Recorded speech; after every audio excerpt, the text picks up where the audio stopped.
Hello students, good morning. I am very happy that I am going to take your first year class for the first time of this session.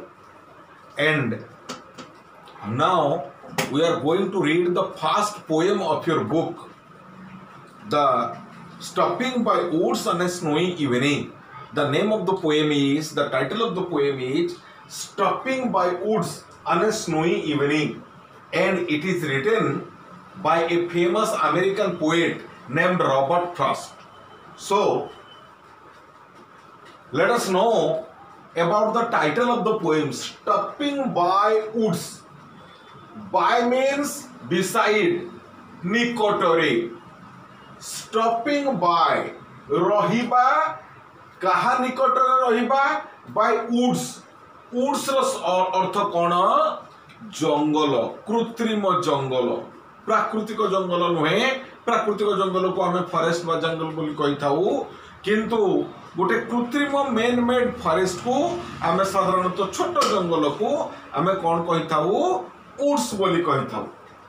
On a snowy evening, पुणे समय केते हिथिबा दरकार ना गोटे snowy evening, गोटे शीत संध्या जेतेबेले कि तुषारपात होउतबो, snowfall होउतबो, सेही समय रे जंगल रे रोहणी दृश्य एठारे वर्णना करा जायछि। It is a fine poem and your poet Robert Frost is one of the most important poets in American English literature. American English literature रे कवि रॉबर्ट फ्रॉस्ट जड़े ख्यातनामा कवि अटंती, अति सुनामधन्य कवि अटंती, खूब जनाशुना कवि अटंती। एवं तांको द्वारा लिखित ये जो कविताटी यह एक फिलोसॉफिकल कविता अटे। बाहर को तो यह देखा जाए नहीं, जना पड़े नहीं, किंतु भीतर को देखा गले, आभ्यंतरीण दृष्टि देखा गले यही कविताटी एक फिलोसॉफिकल बा भारी जहाँ को आम कही था फिलोसॉफिकल अर्थ कौन आसी ओडिया को ठीक भाव में मन पकई पार नहीं, जहाँ भी हो। So it is deeply meaningful. तो आम वर्तमान कवितार टेक्स्ट भीतर को जीवा एवं बुझा प्रकृत में कौन कहवाई चाहिए कवि। Whose words these are, I think I know. So the poet has reached in a or by a woods on a snowy evening. कवि गोटे स्नोई इवनिंग रे, गोटे शीत संध्या रे, जेतेबेले कि तुषारपात हुए, जेतेबेले कि बरफ पड़े, से समय रे गोटे वुड्स निकट को जाइछंती बा जंगल निकट को, कृत्रिम जंगल निकट को जाइछंती, right. Whose woods these are, जाइकी सठारे आश्चर्य रे पहुंची जाइछंती एंड वर्णना करिछंती जे whose woods these are, I think I know। ए जो वुड्स, ए जंगल कहार, मु तो कहिछि वुड्स शब्दर अर्थ होला मेन मेड फॉरेस्ट। नॉर्मली एटा आर्टिफिशियल फॉरेस्ट, एटा प्राकृतिक जंगल नुहे, एटा मनुष्यकृत बा मनुष्य तैयारी करथिबा जंगल। तेणु कविको मतरे जे ए जंगल कहार, हुज वुड्स दीज आर, ए गुडिको कहार जंगल, आई थिंक आई नो, मु भाबुची मु जानिची, I know the owner of the woods, मु भाबुची मु ए जंगलर, ए प्राकृतिक जंगलर मालिक को जानिची। His house is in the village though, तांकर घर कोठी, से मालिकंकर घर कोठी इन द विलेज, गारे, एठी पाखरे नुए। यह एक निर्जन बनानी, गोटे नीरव निश्चल जगार थिबा, बहु दूर थिबा, ग्रामांचल ठारू बहु दूर रे थिबा एक जंगल, एक कृत्रिम जंगल हेले मध्य I think the poet thinks that he knows about the information of the owner of the forest. से फॉरेस्ट रो जे ओनर जे मालिको तांको बाबदरे कवि जानी चंती बोली मत देइचंती. Whose woods these are? I think I know. His house is in the village though. So his house, his residence is in the village, not here. तांकर घर बा से मालिकंकर घर एठारे नुहे जंगल निकटरे नाही. कोठी अछि? इन द विलेज, गारे अछि. एठी कि से आसीबे नहीं. He will not see me stopping here. मु एठारे रहिछि बोली बा तांकर कृत्रिम जंगल निकटरे रहिछि बोली से केबे हेले आसीबे नहीं. He will not come here because it is a snowy evening, it is an winter evening. एटा गोटे winter evening एथिबारु से लोक केबे हेले एठा को आसीबने. साधारणतः शीत दिने आमर एई जगार मध्य ग्रीष्म प्रधान देश रे मध्य शीत दिन संध्या रे आमे सब घरे निजको आबद्ध करिक रखू. We keep ourselves confined at our homes in the evenings of winter days. winter day मानकर शीत दिन मानकर संध्या रे आमे घरु बाहरुना कारण शीत पड़े. एठी जते कि शीत पड़े अमेरिका भली शीत प्रधान देश रे तो प्रचंड शीत पड़ुथबो, तुषारपात होतबो, बरफ पड़ुथबो से जगह रे. तेणु लोक माने केबे घरु बाहरिबे कि घरु बाहरिबे नाही. से कथा कवि एठी दावार सहित कहिसंती कोन जे एभली एक शीत संध्या रे जेतेबेले कि तुषारपात होउची, बरफपात होउची, मु सिना घरु बाहरी आसीची ए कृत्रिम जंगल निकट में जंगल शोभा दर्शन करबा पाई, प्राकृतिक शोभा को अवलोकन करबा पाई मु चली आसी. ए जंगल निकट रे ठिया ही प्रकृतिर शोभा को अनुभव करूची. किंतु ए जंगलर जे मालिक the owner of the forest will not come to this place in such a winter evening. ये भली एक विंटर इवनिंग रे ए जंगलर जे मालिक से केबे हेले निजर घर छाड़ी निजर गाँ छाड़ी ए भली निछाटिया जगह को नीरव निस्तब्ध जगह को आसीबो नाही. तेणु से मते एई जगह रे देखि पारिबो नाही. मु जे ता जंगल निकट रे ठिया हे ता जंगलर प्राकृतिक शोभा को उपभोग करूची ए कथा को देखिबार सुजोग से केबे हेले पाई पारिबो नाही. कारण से तो गाँव बाहर को आसीबो नाही. ता घरे से थिबो एभली शीत संध्या से केबे घर बाहर को इच्छा करिबो नाही. तेणु he will not see me stopping here. मु एठारे अछि बोली से केबे हेले देखि पारिबो नाही. To watch his woods fill up with snow. To watch शब्द अर्थ कोन रे? देखिबा, परिदर्शन करिबा. तेणु वाच शब्द अर्थ घंटा मध्य हुए. हाथ घंटा को वाच कुआ जाए. तार बनान जहा स्पेलिंग जहा ए वाच रो स्पेलिंग मध्य सेया. किंतु एठी वाच कहिले काहा को बुझाए? दर्शन करिबा बा देखिबा को बुझाए. टू वाच एठी वाच टी वर्ब फॉर्म रे लिया जाईची. तेणु वाच जेतेबेले वर्ब हुए ताहा देखिबा बा दर्शन करिबा अर्थ रे बुझा जाए. To watch his woods ता जंगल को fill up with snow. Snow रे परिपूर्ण हबार जो अपूर्व दृश्य ए दृश्य देखिबा पाई से केबे हेले निज घर छाड़ी गाँ छाड़ी ए भली शीत संध्या रे बाहर को आसीबो नाही बा ता जंगल निकट को आसीबो नाही. So the first stanza is over. I am teaching from your book number 1 and chapter number 1 of your poem row chapter number poetry section row chapter number 1 मु पढौची. तेणु तुम माने बही खोली के मध्य देखि पारिबो जो मानक पाखरे बही अछि. You can see your book number 1 and page number 100. So the first stanza of the poem is over.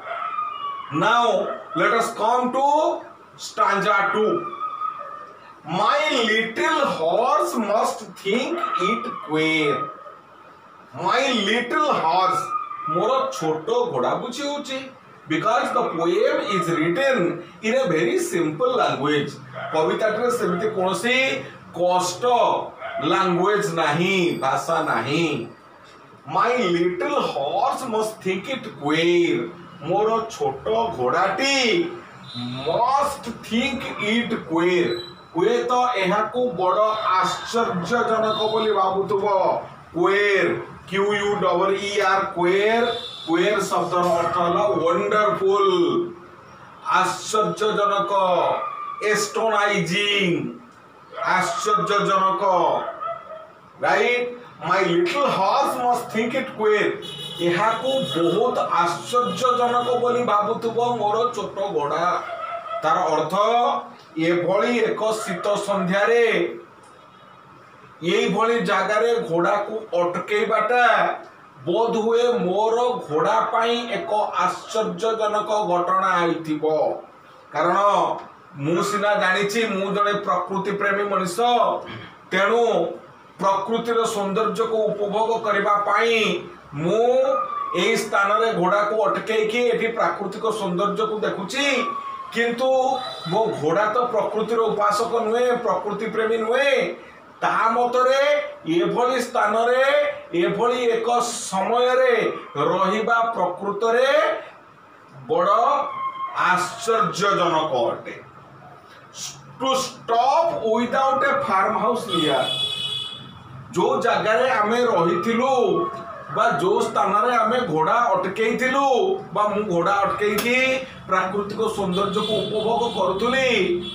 It is a place where we cannot find a farm house even. एटा एमती गोटे जगह जो जगह रे आमे गोटे फार्म हाउस भी देखा पाइबा नहीं. गाँ गंडा तो बहुत दूरर कथा रही, घर द्वार अन्य बहुत दूरर कथा रही है, सहर बजार स्वप्न. तेणु सेठी गोटे छोटिया फार्म हाउस भी नहीं. It was completely a lonely place. एटा संपूर्ण भाव रे एक निर्जन स्थान थिला, जो जगह रे केवल लेखक एवं तांको घोड़ा को छाड़ी देले अन्य कोनोसी जीवंत प्राणी रहिबार प्रमाण नाही. My little horse must think it queer. मोर छोटो घोड़ाटी ये कथा देखि कि बड़ आश्चर्य हेउथिबो जे एभली एक स्थान रे मोर मालिक कोन पाई अटकी गले. To stop without a farm house near. गोटे फार्म हाउस नथिबा जगारे, फार्म हाउस सब थाए लोक माने गठन करि थांती गाँ गंडा ठारू बहुत दूर रे जमी नै कि से जगह समय सब फार्म हाउस गठन करि थांती. किंतु एठी गोटे फार्म हाउस मध्य नथिला. Between the woods and frozen lake. क्यों जगह तार से घोड़ा अटकई थिले, से जो जगह घोड़ा अटकई थिले सेठारे कौन थिला, गोटे पटरे थिला वुड्स एवं आउ गोटे पटरे थिला फ्रोजन लेक. पानी बरफ पालटी जाइथिबा एक लेक बा ह्रद. तेणु मझिरे घोड़ाटी अटकी थिला. घोड़ा अटकी थिबा स्थान रे कोनोसी गाँ गंडा नथिला. पूरा नीरव निस्तब्ध जगह, एकदम काम एंड क्वाइट प्लेस. से जगार गोटिए पटरे थिला फ्रोजन लेक बा पानी बरफ पालटी जाइथिबा. एते ठंडा जे पानी बरफ पालटी जाइछि. लेक रो पानी बरफ पालटी जाइछि, फ्रोजन हे जाइछि. फ्रीज रो आसीछि फ्रोजन. फ्रीज शब्द रो अर्थ होला प्रबल ठंडा हे जिबा बा बरफ पालटी जिबा. फ्रोजन सेथिरु आसीगला फ्रीज फ्रोजन. बुझियला तो फ्रोजन लेक बा अत्यधिक शीतल लेक गोटे गोटे पटरे थिला. आ गोटे पटरे कौन थिला, snow covered woods.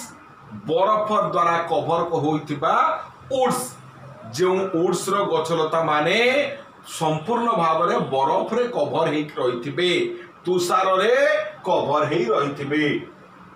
Between the woods and frozen lake between the earth तुम्हें भल भाव जानिथिबो मध्यरे बा मझिरे दुई गोटी वस्तुर मध्यरे बा मझिरे बुझेले बिटवीन प्रीपोजिशन बसी थाए between the woods and the frozen lake between you and me तुम एवं मो मध्यरे ठीक सेमिति एठी दुईटी ऑब्जेक्ट रही कौन between the woods and the frozen lake गोटे पट रही वुड्स एवं अन्य गोटे पट रही frozen lake the darkest evening of the year पुणी समय केतेबेले थिला केतेबेले दिन बेले भी समय नथिला कि हाँ दिन बेले जड़े लोकर काम अच्छी कौन से बाटे जाउथबो no it was the darkest evening of the year वर्ष सारा भितरे एटा बोध हुए सबुठारु डार्केस्ट इवनिंग थिला एकदम अंधार संध्या थिला अंधकारमय संध्या थिला ज्योत्स्ना विधौत रजनी नथिला जह्नपन्न भी आकाश नथिला तेणु पूरा अंधार राति संध्या बेले जेतेबेले बरफ पड़ुची चारियाड तुषारमय प्रबल शीतर देह कोहला मारी जाउची सेही समय रे घोड़ा छुटेई लेखक जाइथिले केउ स्थान को स्नो कवर्ड वुड्स निकट को ग्राम ठारू बहु दूर रे थिबा एक बरफावृत वुड्स बा जंगल निकट को कृत्रिम जंगल निकट को कवि जाइछंती the darkest evening of the year darkest evening darkest सबुठो अंधार संध्या बहुत अंधार संध्या ए वर्षर सबुठो अंधार संध्या बोध हुए आज कारण चारियाडे किटिकिटी अंधकार मुह को मुह देखा जाऊने से भली एक अंधकार पूर्ण संध्या रे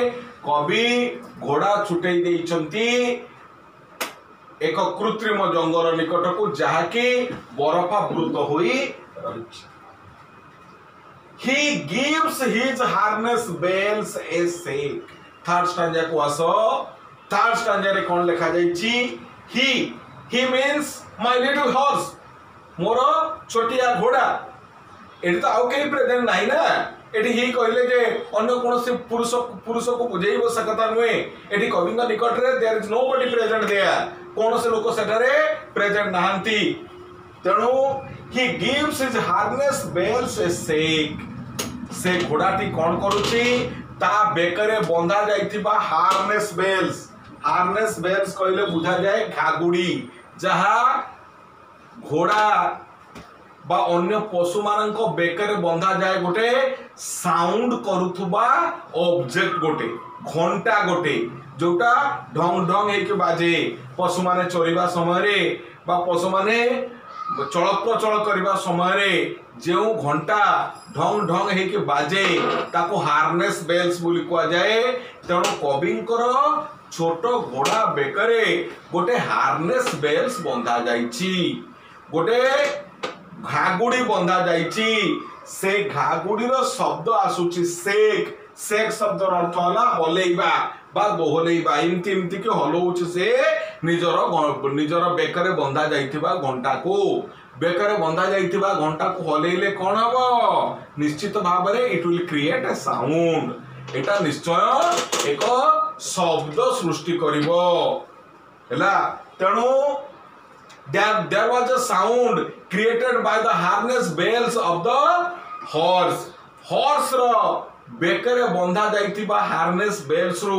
गोटे शब्द आसुची कारण ता तो एकदम नीरव निश्चल जगह हेडे तो अन्य कोनोसी शब्द नाही संध्या बळ समय किटिकिटी अंधार कोनोसी लोक बाकर प्रश्न उठु नै गाँ गंडा नाही जनशून्य जगह तेणु सेठी शब्द करिबा भली अन्य कोनोसी प्राणी माने मध्य नाहंती एठी वर्णना करा जाय नाही केवल से शब्द कोठु भाषी आसुची कविंक द्वारा निया जाइथिबा घोड़ार बेकरे बंधा जाइथिबा हार्नेस बेल्स रु किछि किछि शब्द बाहरुची he gives his harness bells a shake घोड़ाटी ता बेकरे थिबा हार्नेस बेल्स को शेकिंग करूची दोहलौची हलौची to ask if there is some mistake जेमिति कि से घोड़ाटी से शब्द माध्यम प्रश्न पचार चाहूचे कवि को प्रश्न पचार चाहूँगी if there is some mistake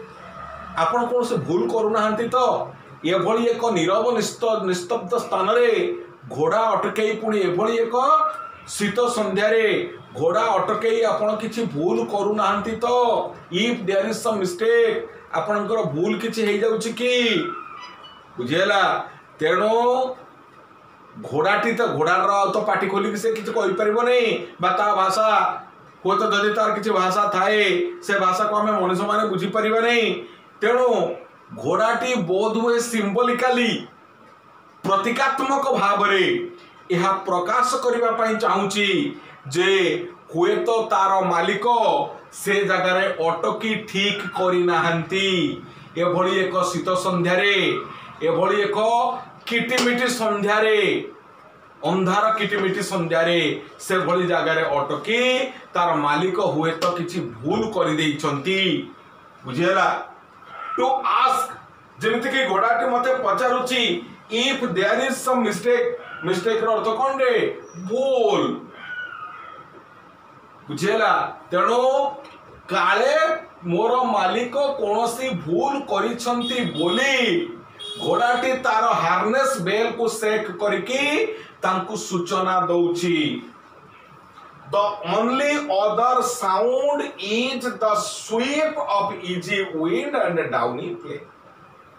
याकू छाड़ी देले यही घोड़ार हार्नेस बेल्स रो साउंड को छाड़ी देले आउ अलगा शब्द जदि किछि थाए से शब्द कौन ना एक प्राकृतिक शब्द थिला ये तो कृत्रिम शब्द थिला it is an artificial sound made by the harness bells of the horse याकू बाद देले आउ गोटे प्राकृतिक शब्द थिला से गुडी को कोन the only other sound is ताकू छाडी देले आउ केवल ओनली अदर साउंड थिला केवल अलगा शब्द कोन थिला the sweep of easy wind धीरे धीरे पवन बहुतुबार शब्द the sweep sweep means here blow the blow of easy wind easy शब्द अर्थ है धीरगामी इजी अर्थात स्लोली मूविंग विंड धीरे धीरे पवन बहुतुबार शब्द थिला खूब क्षीण शब्द थिला धीर शब्द थिला the sweep of easy wind रो स्वीपिंग साउंड रहिथिला एंड डाउनी फ्लेक डाउनी शब्द कोठो आसिला डाउन रो आसिला डाउन रो अर्थ होला निम्न बा नीच तळ को आसीबा अप हैला ऊपर डाउन हैला तळ तेणु डाउन को आमे वर्तमान एडजेक्टिव कर देले हे गेला डाउनी निम्नगामी बा तळ को आसुथिबा खसी पडुथुबा तळ को खसी पडुथुबा फ्लेक शब्द रो अर्थ होला क्षुद्र बरफ कणिका छोट छोट बरफ फ्लेक शब्द रो अर्थ होला फ्रॉस्ट FROST फ्रॉस्ट फ्लेक रो अर्थ जहा फ्रॉस्ट रो अर्थ मध्ये हम कवि को नाम मध्ये सैया फ्रॉस्ट बा फ्लेक रो अर्थ होला तुषार बा बरफ गछ डाळे बरफ सब जमा होतबो किछि किछि बरफ जमा होई सारला परे सेटा तळे थप की पड़ी जाउतबो एई शब्द एई थप थप शब्द मध्ये होतुला धीरे धीरे सुलुसुलिया पवन बहुतुबार प्राकृतिक शब्द हेउथुला एवं ता व्यतीत गछ डालरू तळकू पडुथुबा तळकू खसी पडुथुबा बरफर शब्द मध्य हेउथुला ये खूब कम शब्द ये शब्द कहार चिंतार व्याघात सृष्टि करिवो एक कथा नुहे केवल घोड़ार सबुठारु बेसी शब्द कोटा थिला घोड़ार बेकरे बंधा जाइथिबा हार्नेस बेल्स रो साउंड थिला सबुठारु अधिक शब्द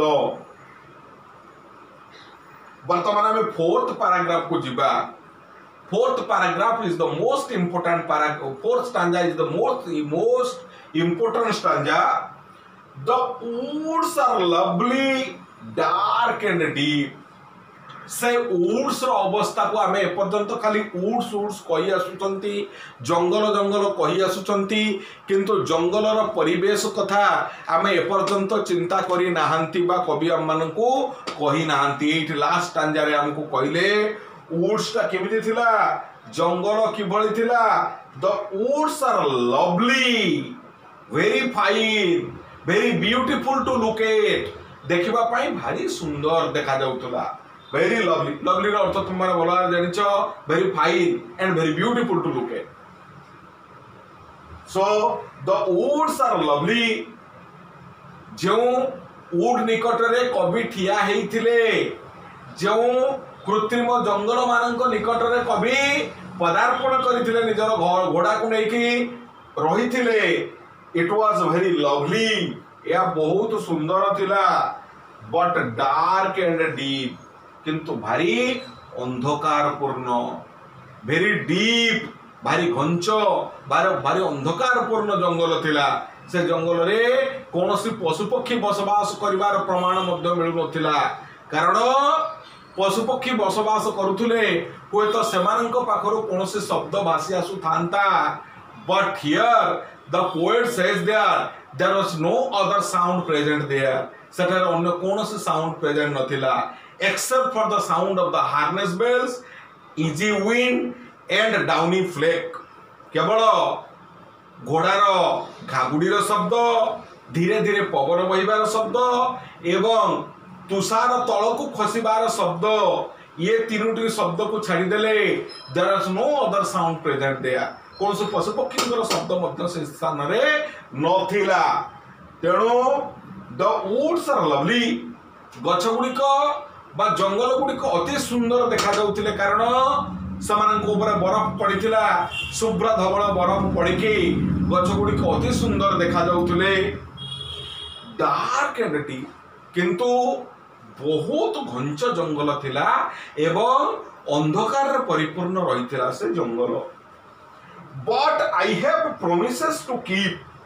कविंकर हठात मने पड़ जाइछि निजर प्रोमिस कथा, निजर प्रोमिस कथा कविंकर मने पड़ जाइछि। कोठी काहा को कथा देइथिले, प्रोमिस करथिले, प्रतिज्ञा करथिले, निजर प्रतिज्ञार कथा कविंकर मने पड़ जाइछि। I have promises to keep, मोर प्रोमिस को मते रक्षा करबा पड़िबो। कीप करिवार अर्थ रक्षा करबा, कोनते नै you must keep your promise, तुमे तुमर प्रतिज्ञा को रक्षा करबा उचित। जहाँ जहाँ को कथा देइथिबो बा प्रतिज्ञा करथिबो से कथा को तुमको रक्षा करबा दरकार उचित। So I have promises to keep, मोर प्रोमिस को मते रक्षा करबा को पड़िबो बा मोर प्रतिज्ञा को मते रक्षा करबा को पड़िबो। कौन प्रतिज्ञा? And miles to go before I sleep, मु सोई जिबा पूर्वरु, before I take rest, before I sleep, I have to go for miles. मते आउरी माइल माइल जिबा को पड़िबो, मते अनेक माइल कवर करबा को पड़िबो ऑन माय हॉर्स बैक, ए घोड़ा पिठरे बसकी मते अनेक रास्ता अतिक्रम करबा को पड़िबो, माइल माइल रास्ता मते जिबा को पड़िबो। लास्ट लाइन मध्ये देखो ठीक से कथा रिपीट करा जाइछि, and miles to go before I sleep, मते माइल माइल जिबा को पड़िबो सोइबा पूर्वरु बा रेस्ट नबा पूर्वरु।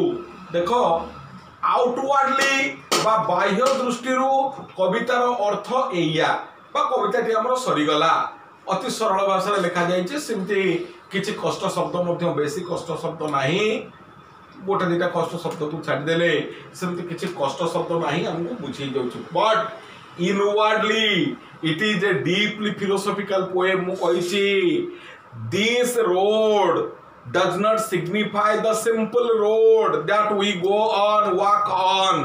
ये साधारण रास्ता को बुझो नहीं जो रास्ता रे हमें चलंती। This road signifies the way of life and the forest signifies life itself। ये जो फॉरेस्ट प्रकृति रे कहा को सिग्निफाई करे, कहा को सिंबलाइज करे, आवर लाइफ आम मानकर जीवन को सिग्निफाई करे, आम मानकर जीवन our life seems to be very pleasant to us. आम मानकर जीवन आम मान को बहुत सुखप्रद आनंददायक बोली जना पड़े। Outwardly but practically or inwardly it is very dark and deep. यह जंजालमय, यह दुखमय, अनेक दुख कष्ट सहवाक पड़े जीवन भितरे बुझेला. The woods are lovely dark and deep जहाँ कह जाए वास्तविक कौन कह जाए वुड्स क्या बुझा जाए जीवन को बुझा जाए. कवि सिंबलिकाली एठी वुड्स को जीवन भाव में धरी नहीं मुझे it is a philosophical poem. It has been written symbolically. एटा सिंबलिकाली लिखा जाई अछि. तेणु एठी वुड्स कहले प्रकृत रे बा वास्तविक बुझा जाए क्या आमर जीवन को बुझा जाए बा जीवन रूपक पथ को बुझा जाए. Which seems to be very very beautiful outwardly. बाहर को तो एटा बहुत सुंदर देखा जाए but practically it is full of buffets and misfortunes. यह प्रैक्टिकली बहुत दुख कष्ट जंत्रणा रे भरपूर जंजाल रे भरपूर बुझेला. ताकू आभ्यंतरीण दृष्टि न देखिले ये बाहर दृष्टि देखिले आमे ठीक भाव में जानी पारिबानी जीवन हमको बहुत मजेदार मालूम हब सत किंतु वास्तविक यह जंजाल रे परिपूर्ण. Right. The woods are lovely, dark and deep, but I have promises. Every man has a promise. प्रत्येक मनुष्यर promise थाए कौन to make his life sublime. जीवन को सुंदर करिबा, जीवन को मीनिंगफुल करी गढ़ी तोलिबा एवं एथिपाई हमको कौन करिया पड़िबो हमरो प्रॉमिस हमको रखिबा को पड़िबो. भगवान के निकट रे हमें जो प्रॉमिस करि थाउ कि हम जीवन को सुंदर करी गढ़ी तोलिबो एक महान आदर्शपूर्ण जीवन करी गढ़ी तोलिबो से प्रॉमिस को रखिबा पाई हेले एई जीवन रूपक अंधकार रास्ता रे हमको अनेक दूर आगे जीवा को पड़िबो बुझेला. तेणु यह एक सहज कथा नुहे. अनेक परिश्रम कर सारिबा परे अनेक दुख कष्ट सही सारिबा परे जाई आमे महानता पथरे निजको अग्रसर करि परिबा एवं शेष रे भगवानंकर सान्निध्य लाभ करि परिबा. It is also a philosophical and religious poem. एटा एक दर्शन भित्तिक कविता एवं रिलीजियस पोएम मध्य बाहर को जना न पड़िले मध्य आमे इनवार्डली देखिले आभ्यंतरीण दृष्टि देखा गले यह एक दर्शन भित्तिक कविता दर्शनमूलक कविता अटे बा एक फिलोसॉफिकल पोएम अटे.